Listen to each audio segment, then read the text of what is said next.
Just a couple things I want to emphasize here, things that were in the Don Passman book. So here, let's go. First one is collaboration. Normally, when people get together to songwrite, from my experience and everybody I talk to, you just basically look at how many people are in the room writing, if it's two, if it's three, and everything gets divided equally. Okay? So if you got two people, it's 50-50. If it's three people, it's a third, a third, a third. Keeps it very, very fair all the way around. So try to avoid anything else because I think it can get nasty and it's just not a collaborative way to work. Cross-collateralization is a term that you hear. He talks about it. If you see that in a contract, it's not a good thing for you. So cross-collateralization means that if you sign a 360 deal and you have debt for recording your record, they can dip into your publishing money and pay back the debt on your record. There are also some tricky cross-collateralization things with bands and stuff. So, and he goes into great detail on that. But if you see that term, know that it's not a good thing for you. Reversion clauses. Reversion clauses, I mentioned them in the last module regarding publishing, regarding single song agreements.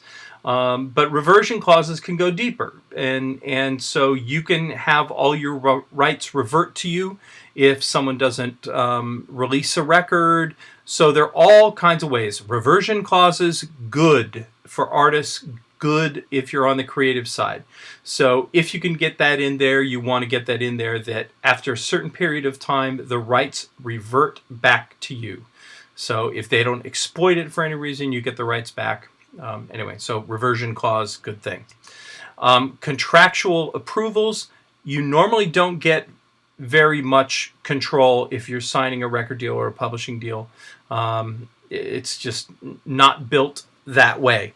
So, you know, they're supposed to be the experts, and if you're signing with them, you want to sign with people who you, as much as you can, like their choices. You get to consult, but that's about it. And, you know, look, they're not going to try to force you to do something you don't want to do, but don't expect that you get to say, oh, no, that's the single I want to release. No, they're going to make that choice. Okay? The next thing, co-pub deals and net publisher share. I kind of talked about this in the last module. I wanted to get a little more specific. So if you have a co-pub deal or an administration deal, that there is an administration fee, especially when it comes to mechanicals, and here we go, writer's royalties in the case of mechanicals, where they are going to take an additional slice. Even though you're basically sharing in the publishing, they're bearing all the costs and doing what a publisher does. So they get a little bit more money to cover the costs of the expenses for their office, for the phones, for all that stuff. So you just have to know that that's the way that game works. All right. Next, who administers the rights? So let's say you got a couple of songwriters who both write the songs. Well, who gets to choose who gets to record it? If your publisher sends it out to one person and the other songwriter's publisher sends it out to another person, they both get it at the same time. Who gets to determine who gets to record that? It's a bit of a negotiation, but the truth is that both publishers are able to make that deal. So you have to be careful. And that's something publishers are used to dealing with.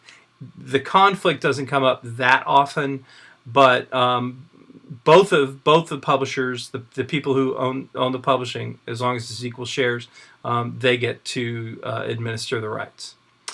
Then admin deals percentage, 10 to 25% of the growths both writers and publishers share. So that's just getting a little more clear. An admin deal, they take 10 to 25% of the gross, both writers and publishers. So you figure 10, 15%, a little bit more. But that's a good deal. Admin deals are very sought after. It's what people want. They get to hold on to more of their money. The next thing here, what is a joint work? Well, it's kind of obvious, but when you have a couple of people who work on something, then both of them are owners of that work. And then you also have something called work for hire, and Don Passman goes into some detail on that.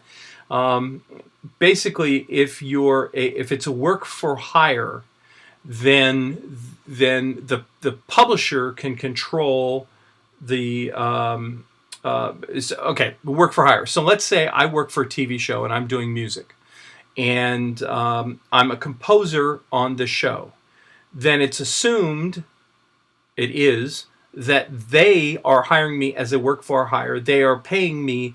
They are directing me, and so they own the publishing. That's the way it works. So work for hire is different from being a straight employee. And then there's the sound record copyright termination, which kind of plays into this whole work for hire thing. The record companies have kind of been having it both ways.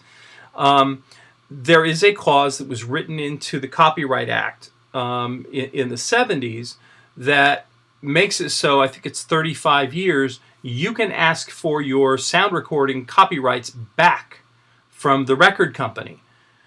And this is all about to hit the fan, because if you do the math, 35 years in the 1970s, from like 1978, hello, that's where we are.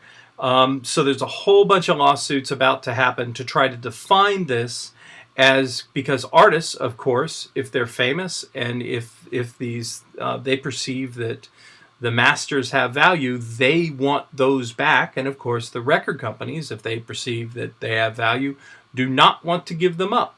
So there's going to be a bloodbath on this legally. So we will watch it. It will probably come up over the next couple of years and be resolved, and you'll see language changing in